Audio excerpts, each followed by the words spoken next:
Some days I'm really excited to be living out here. It's beautiful, it's peaceful, it's quiet, it's remote.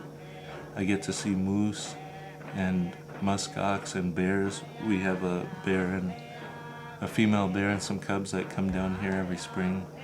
And the river, when the river is open, I love opening the door and hearing the river go by. It's awesome. We don't have the light pollution out here. You can see the stars and the northern lights. All kinds of crane and geese fly by here in the fall and spring, and you can see the tundra. It's just wide open country. It's awesome. My English name's Carla Itchuagaq. My Inupiaq name is Nagiaq Itchuagaq. My grandfather's name was Itchuagaq, and he had a brother named Nagiaq, and my dad's uncle Nagiaq gave me that name. It means fish bait.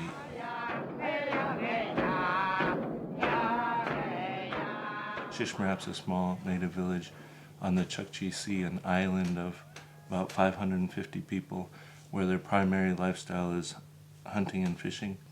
Since they're on an island, we had to go 7 to 11 miles just to get fresh water, and we had to bring rifles too, because the chances of running into polar bears were really good. Even just going to the dump to drop off the trash, usually we'd bring a rifle because there was a good chance that polar bears would be running around. But we hunted all the time. I learned a lot in how to hunt walrus and seals there, and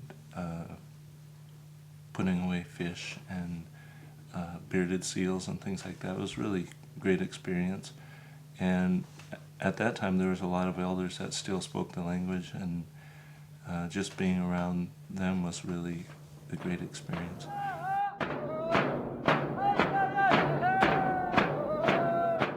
When I was in Shishmarap, they had 13 houses that were hanging off cliffs that they were going to lose because of the erosion.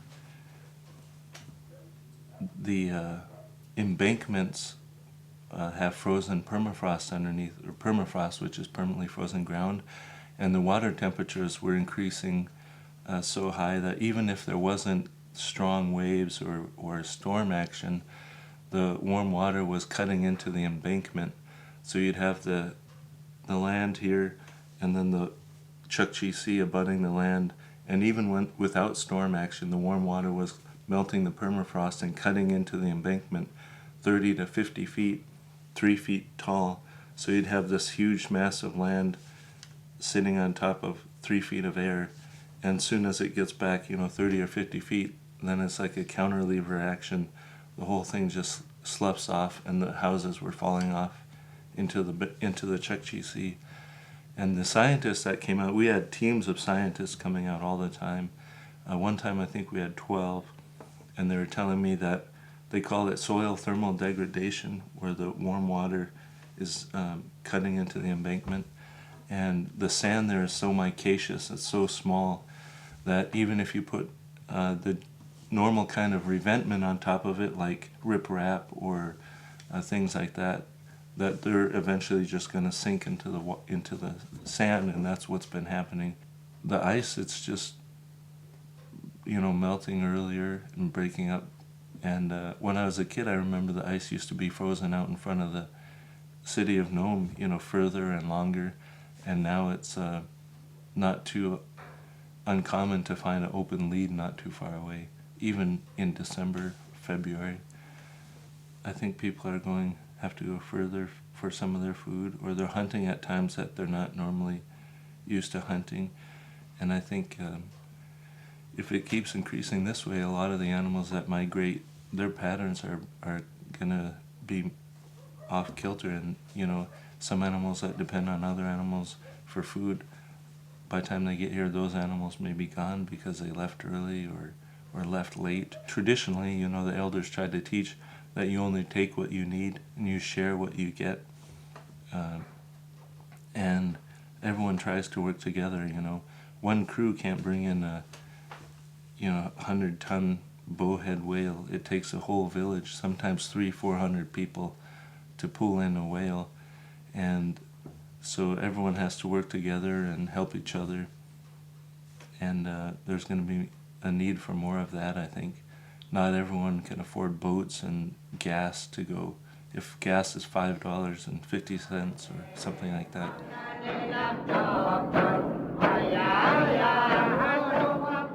Hearing the stories about my dad's family coming by dog team, that side of the family relied on dogs for survival. And just growing up around puppies all the time and having dogs around the house, I've always been in love with dogs, and but it's been a different relationship than most people have. They're as their pets, they bring them in and spoil them. Ours were more working dogs, and being at the end of the Iditarod every year, as a kid pressed up against the fence watching the mushers come in and remembering how exciting that was always a big part of my life, and piqued my interest in wanting to run the Iditarod someday. After a year of handling, I started my own team, and I didn't really have a leader, but I had 10 to 15 dogs. So every time I went out, it was kind of a struggle while I was trying to train leaders. And I had gotten an experienced leader from a good musher, and she was retired, almost 8 years old, I think. But she would go for a while and then wouldn't want to go at all. So one time I went out here and I don't know how far I got, half a mile or something. But the number one rule of mushing is you never let go of the sled. And there's a lot of number one rules, it depends what musher you're talking to. The other number one rule is you don't unhook all your dogs. But I was so frustrated that, that leader wasn't working, so I'd switch up another dog and they wouldn't lead, and then another dog, until I went through the whole team, and that we just wouldn't go anywhere. And so I got frustrated, and I went down the line and I unhooked all of them, and they just took off, and I pulled the sled back to my camp by myself.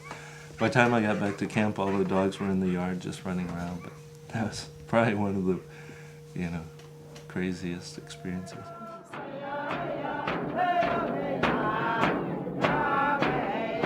As I got older and learned more about the Alaska Native Claims Settlement Act and the NILCA and the Indian Reorganization Act and all of these subsistence laws and all of the conflicts and problems that we've had legally with indigenous people in Alaska, the more I learned about the issues facing indigenous people in the lower 48, and came to realize that a lot of the people making these rules and laws are non-native people, and a lot of the people, the lawyers and the politicians, they're not from around here, a lot of them, and really didn't know a lot about Native people or didn't have that perspective. I wanted to put myself in a position where I could best help our people with these issues.